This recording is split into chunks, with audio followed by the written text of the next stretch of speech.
Assalamualaikum warahmatullahi wabarakatuh.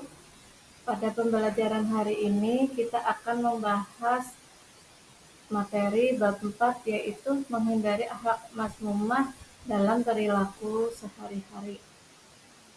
Adapun tujuan pembelajarannya yaitu yang pertama, peserta didik diharapkan dapat menjelaskan akhlak mazmumah, sikap itu berfoya-foya dan riya, pengertian, cara menghindari dan manfaatnya.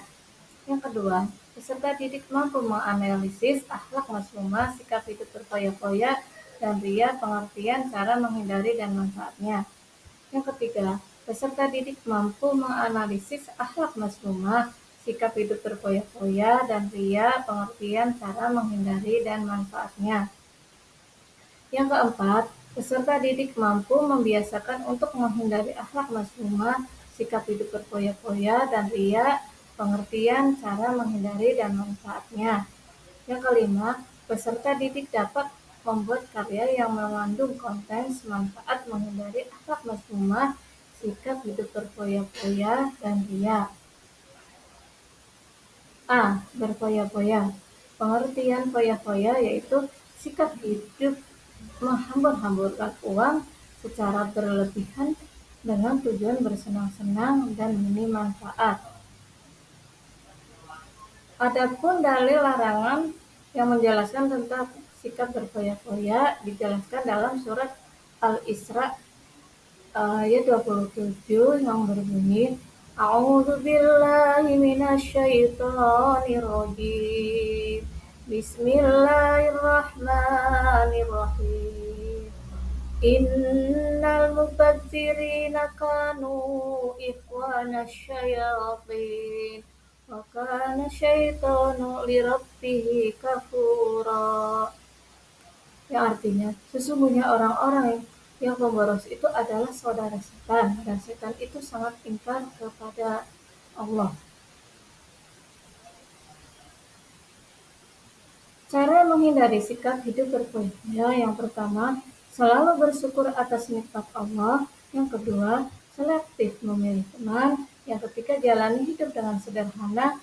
Yang keempat, tentukan prioritas utama dalam menggunakan harta atau uang. Yang kelima, beramal dan bersedekah. Yang keenam, menabung dan berinvestasi. Ketujuh, kurangi berbelanja hal yang tidak berguna. Kedelapan, mencatat pengeluaran dan pemasukan.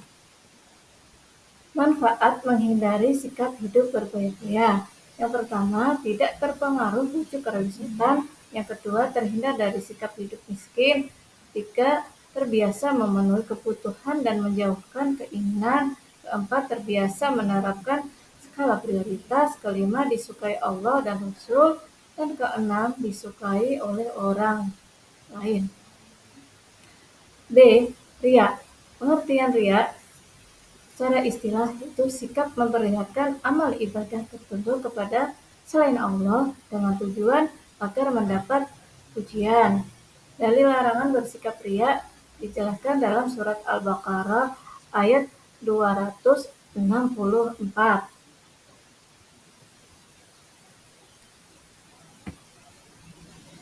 Cara menghindari sikap riya yang pertama, luruskan niat. Kedua, berdoa dan memohon pertolongan kepada Allah ketika menyadari kedudukan diri hanyalah seorang hamba.